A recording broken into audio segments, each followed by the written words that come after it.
महाराष्ट्र विधानसभा चुनाव 2024 के नतीजों ने राजनीतिक पंडितों को भी हैरान करके रख दिया। हालांकि एग्जिट पोल ने महायुति की जीत का अंदाजा लगा दिया था, लेकिन महायुति 288 में से 220 से ज्यादा सीट पर जीत जाएगी, इसकी उम्मीद किसी को नहीं थी।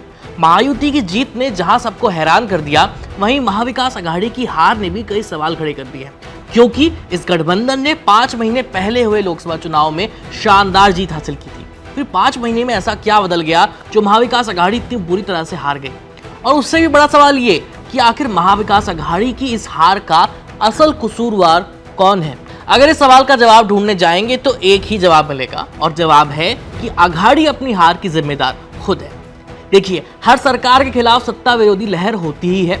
कोई पार्टी सत्ता में वापसी करती है तो उसकी एक वजह यह भी है कि वोटर के सामने कोई दूसरा अच्छा विकल्प नहीं होता।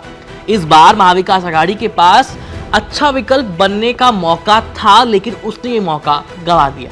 2022 में शिवसेना में बगावत के कारण महाविकास आघाड़ी की सरकार गिर गई थी। उद्धव ठाकरे से मुख्यमंत्री पद के साथ साथ शिवसेना की कमान भी छिन गई। इसके कुछ दिन बाद शरद पवार के साथ भी बिल्कुल वही हुआ। इन घटनाओं की वजह से महाविकास आघाड़ी के नेताओं के साथ महाराष्ट्र की जनता की सहानुभूति थी और लोकसभा चुनाव में उन्हें इसका फायदा मिला।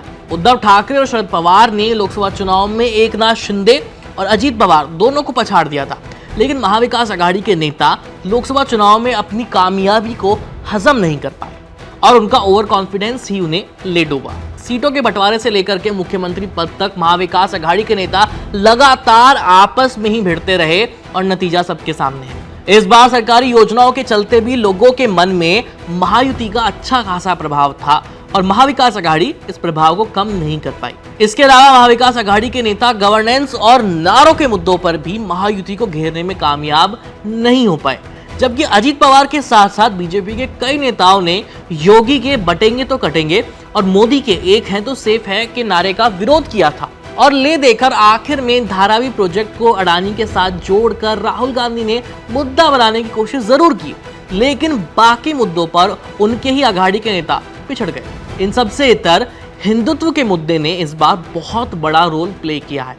महाराष्ट्र की राजनीति में बाला साहब ठाकरे के जमाने से ही हिंदुत्व का मुद्दा बहुत बड़ा प्रभाव रखता है और शिवसेना के टूट जाने के बाद बीजेपी ने इस मुद्दे पर उद्धव ठाकरे को टारगेट करना शुरू किया था और इस मुद्दे को अपने पक्ष में ले आए वो लोग, जिसका फायदा उन्हें इस बार मिला ही।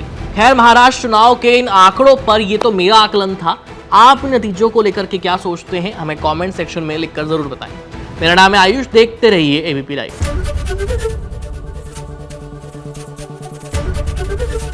एबीपी गंगा, खबर आपकी, जुबान आपकी।